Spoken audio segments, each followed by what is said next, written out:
వరంగల్ భద్రకాళి ఆలయం వద్ద ఉద్రిక్తత నెలకొంది. అయితే బీజేపీ ఆలయ శుద్ధి కార్యక్రమం చేపట్టింది. నిన్న కాంగ్రెస్ బీఆర్ఎస్ నేతలు తడి బట్టలతో ప్రమాణాలు చేశారు.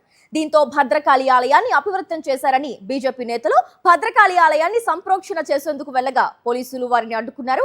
ఈ క్రమంలో పోలీసులు బీజేపీ కార్యకర్తల మధ్య తోపులాట జరిగింది. నిరసనగా భద్రకాళి ఆలయం ముందే బీజేపీ నేతలు బైఠాయించగా పోలీసులు వారిని అరెస్టు చేశారు. భద్రకాళి ఆలయం దగ్గర భారీగా పోలీసులను మోహరించారు. నిత్యం వేలాది మంది భక్తులతో కిటకిటలాడే భద్రకాళి దేవాలయంలో రాజకీయ పార్టీల నిరసనలు భక్తుల్లో ఆగ్రహం తెప్పిస్తున్నాయి. పవిత్ర దేవాలయాన్ని రాజకీయాలకు వాడటం ఏంటి అని భక్తజనం ప్రశ్నిస్తోంది.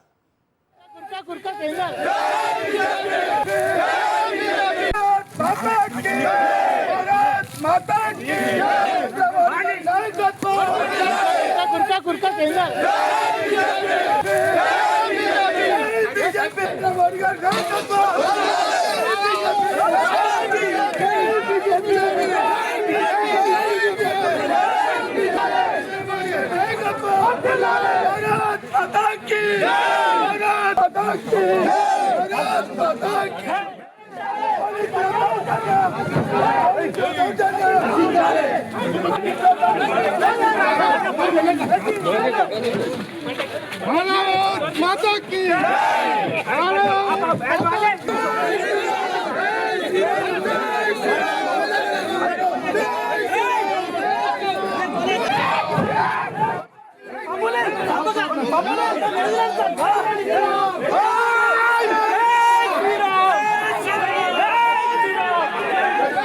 వరంగల్ భద్రకాళి ఆలయం వద్ద నెలకొన్న హై టెన్షన్ వాతావరణంపై మరింత సమాచారం మా ప్రతినిధి శ్రీధర్ రెడ్డి ఫోన్ లైన్ ద్వారా అందిస్తారు. శ్రీధర్ రెడ్డి, గత 2 రోజులుగా కూడా భద్రకాళి దేవాలయం ఉద్రిక్త వాతావరణం నెలకొందని చెప్పొచ్చు. నిన్న ఏదైతే కూడా సంబంధించిన కాకతీయ అర్బన్ డెవలప్మెంట్ సంబంధించి వేలంపాటలో అవినీతి జరిగినట్టు ఒకరికొకరు బీజేపీ కాంగ్రెస్ పార్టీ ఏదైతే బీఆర్ఎస్ ఆరోపణలు చేసుకున్న నేపథ్యంలో ఇద్దరు మాజీ కూడా చైర్మన్ అదేవిధంగా కూడా చైర్మన్ ఇద్దరు కూడా తడి బట్టలతో వచ్చి ఇక్కడ భద్రకాళి ఆలయంలో ప్రమాణం చేశారు. అది ఈ నేపథ్యంలోనే భద్రకాళి దేవాలయానికి ఇంత పవిత్రమైన దేవాలయానికి ఈ రాజకీయంగా తీసుకొచ్చి వీళ్ళ ప్రమాణాలు చేయడం ఏంటని చెప్పి బీజేపీ ఈ రోజు దాన్ని శుద్ధి చేసే కార్యక్రమం ప్రారంభించింది. అయితే ఉదయం కొంతమంది బీజేపీ కార్యకర్తలు అక్కడ చేరుకున్న నేపథ్యంలో చాలా ఉద్రిక్త వాతావరణంలో పోలీసులు వాళ్ళని అడ్డుకునే ప్రయత్నం చేశారు. అయినప్పటికీ కూడా ఆ పసుపు నీళ్లు కలుకుంటూ భద్రకాళ్లకు ఆ టెంపుల్లోకి వెళ్లే ప్రయత్నం చేశారు. వారిని అందరూ అడ్డుకొని ఆ బీజేపీ కార్యకర్త అరెస్ట్ చేశారు. అయితే ఇక్కడ ఆ పవిత్రమైన దేవాలయం దాదాపు నిత్యం వేలాది మంది భక్తులు అక్కడికి వస్తుంటారు.